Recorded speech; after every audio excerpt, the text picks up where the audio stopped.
এসে আমাদের পরিবহন শ্রমিক ভাইদের হাতে কাছে শ্রমিক ভাইদের শরীরে আঘাত করেছে, এই আঘাতের চিহ্ন এখনো আছে। ইতিমধ্যে মেসেজ এসেছে আমাদের এক পরিবহন শ্রমিক ভাইকে বেদরুক মারধর করেছে বিআরটিসি কর্তৃপক্ষরা, এবং তারা অনেকভাবে স্টেপ করেছে, ছুরি দিয়ে আঘাত করেছে। এখন আমাদের শ্রমিক যে আছে, যেখানে অবহেলিত হয়েছে, মার খেয়েছে, আমরা তাকে সুষ্ঠুভাবে আমাদের এখানে ফিরিয়ে আনতেছি। আমরা এই অত্যাচার, এই অন্যায় আমরা সহ্য করি নাই, ভবিষ্যতে আর কোনদিন করবো না।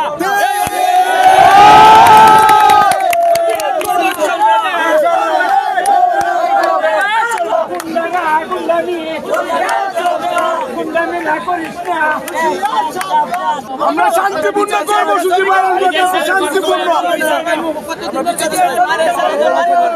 আমরা শান্তিপূর্ণ কর্মসূচি পালন করতেছি।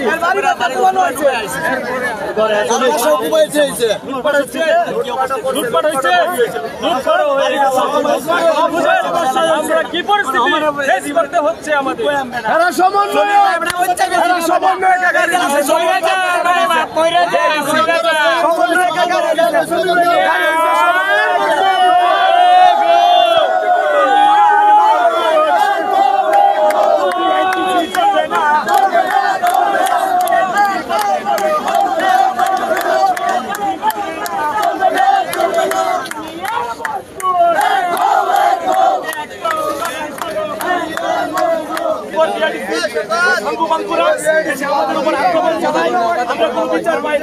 আমরা এই 10টা বিআরটিসির জন্য আমরা 4 হাজার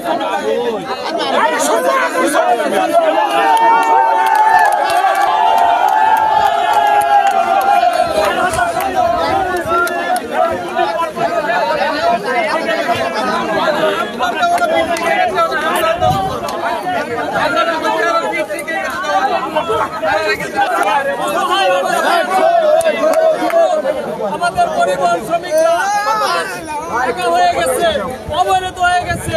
এই বিআরটিসি প্রতিষ্ঠান যে পর্যন্ত এই ময়মনসিংহ জেলা থেকে উঠে না যাবে, ততক্ষণ পর্যন্ত আমাদের সাধারণ পরিবহন শ্রমিকরা